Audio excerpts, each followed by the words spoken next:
Hey guys, Youngblood with you after a bit of a hiatus, but we're going to be doing the should you buy video for the new hover bike in the game, which is the Mirai Pulse. The Pulse, which is a straight to flight ready vehicle, is actually two variants, being the base Pulse and the Pulse LX. These are both available for sale now as a war bond purchase for only $25, or if you want to use credits, it's $30. But that's actually a really great time to buy considering the Invictus launch week is going on, which means that purchases under the banner come with 10-year insurance versus a more normal 6-month insurance, so it's almost actually as good as an LTI token.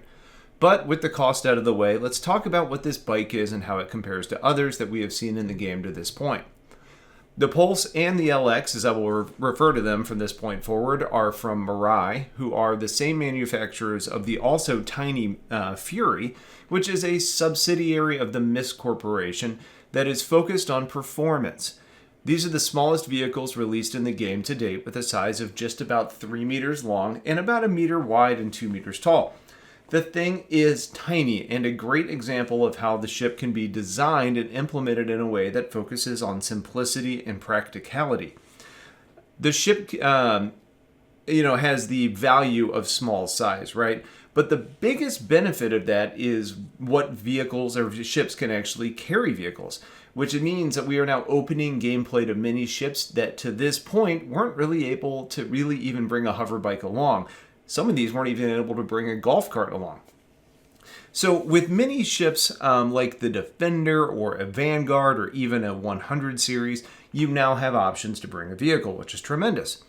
Additionally, you want a bike and room for cargo. So ships like the Avenger or even really anything with a cargo grid, you can now sacrifice the least amount of space to maximize your cargo capacity and your profits by dealing in more volume by not sacrificing that for vehicle storage.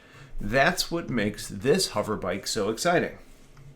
Now, continuing to talk about what the Pulse and the LX have in common, they are both hover bikes, which means they have GravTech, and the Mirai partnership with the GN means that there is GN technology in the hovers, and also means that the vehicle does not land on gear like a traditional ship. It just lowers and remains hovered in a parked state.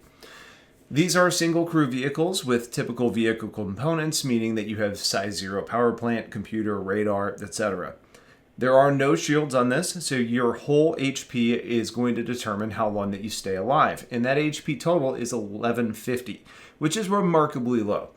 Now, regardless of whether you're taking damage by collisions or taking fire, it doesn't really matter. 1150 is your total. Now, there is no weapons rack on the Pulse and the LX. They do have internal storage of 0.25 SCU to stash some personal items and things that you might find while looting. But I wouldn't expect to bring extra armor or long rifles with you. Now, if we look at the Pulse and the LX and how they are different, it's basically a story of gun versus engine, with the Pulse including a size 2 laser Gatling gun on the nose, while the LX sacrifices that weapon in exchange for an air intake and a secondary thruster. That size 2 laser Gatling gun on the Pulse is interesting to me for two reasons. First being that this is the first laser Gatling gun in the game, along with it being from a new GN producer. So how that develops into other sizes and compares to more traditional laser repeaters over time is going to be interesting. Additionally, this is the only bike that has a size 2 weapon on it, meaning that it can have more of an impact in combat than some of the other offerings that a size 1 weapon may do, which is a bit funny having the largest gun on the smallest craft. I will point out though that while this is the only size 2 weapon, which has a DPS of 254, if you look at something like a Dragonfly that carries 2 size 1 weapons, swapping to the weakest laser repeater possible, it out DPSs the Pulse, coming in at 344. The Gatling gun on the Pulse appears to be bespoke to the ship, meaning you cannot swap it for other options.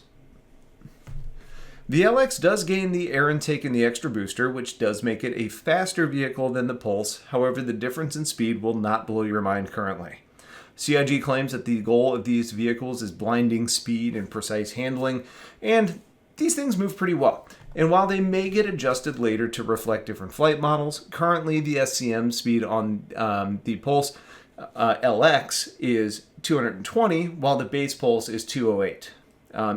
The LX boosts forward marginally faster, but it actually shares all the other same flight attributes that the Pulse does, mainly speaking of things like yaw, pitch, and roll. So while everything else is basically being the same, if you're looking to purchase a Pulse or the LX, you either get a gun or sacrifice that for marginally improved speed and acceleration. Based on how things have been in the game to this point, ground combat isn't really that significant, and hitting anything while using a gun is a pretty difficult challenge. So it would probably be tempting to say that transportation is the primary use of a bike, and you may want to opt for the LX to maximize the speed, right? But I think the speed difference is very marginal, and it doesn't really make up for losing your combat capability and losing all weaponry together. And there will be many more reasons in the future to need a gun. So I think I personally would choose the base model Pulse over the LX. Now, if we look at how the Pulse and the LX compare to like the X1 and the Nox, for example, as some somewhat close competition, honestly, it's really a story around size and mostly in length, with the Pulse vehicles being about 1.5 meters less in the long category, with width and height being relatively similar. As far as speed goes, the Nox is the king of the castle at 225 meters per second, and possessing the best boost, but with handling, all the hover bikes currently share the same yaw, pitch, and roll. The low durability of the Pulse and the LX is shown to be even more evident when you look at the X1, which has an HP of 3020 compared to the 1150 on the Pulse. And even if you look at the Nox at 1825, that's still significantly higher. That lack of armor and HP does equate to a lighter vessel being 30% or so lighter than the pre-existing hover bikes. Another call out that is a nice perk to the X1 and the Nox is that they have countermeasures, while the Pulse does not, meaning if you do manage to get a laser locked while you're riding your bike, and if missiles are actually working in the patch we're talking about, then you can break the lock with your countermeasures. So now we get to the overall recommendation on should you buy a Pulse or a Pulse LX. My personal opinion on this is pretty straightforward, and it's a yes with some of the normal caveats. If you already have a ship and vehicles that meet your needs, then adding another to your fleet may be superfluous.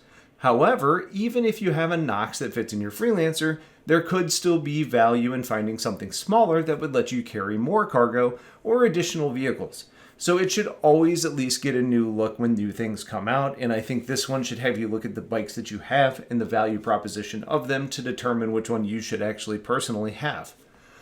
The first thing to consider is that the $25 price on this is the cheapest LTI token I think we've seen in a very, very, very long time. And even if you want to use credits, $30 with 10-year insurance is basically the same thing. So for the future of giving yourself an upgrade to a ship that you want later with great insurance, it certainly meets that need. As far as the bikes are concerned, they all have a little bit of a niche, right? But the performance and capabilities are all within the margin of error. So if you're shopping for a bike, then the cheapest and smallest is kind of a perfect combination. Also, now that turrets are not supposed to be shooting at the hover bikes, this reopens the ability to do bunker missions without having to fend off the turrets first. And then with that bike, it's not like you're having to park a long way away and hike a long time to get there. Overall, I think if you don't already have a ground vehicle and you want one, or if you just want an LTI token, the Pulse and the LX are kind of a no-brainer. Again, I think I prefer the base Pulse with a gun over the LX that's marginally faster, but there's certainly arguments either way. So that's pretty much it for this. If you have questions, please get them into the comments. And otherwise, stay tuned as I get back on track and the content starts making its return on the channel. So otherwise, thank you for watching. Have yourselves a wonderful day and take care.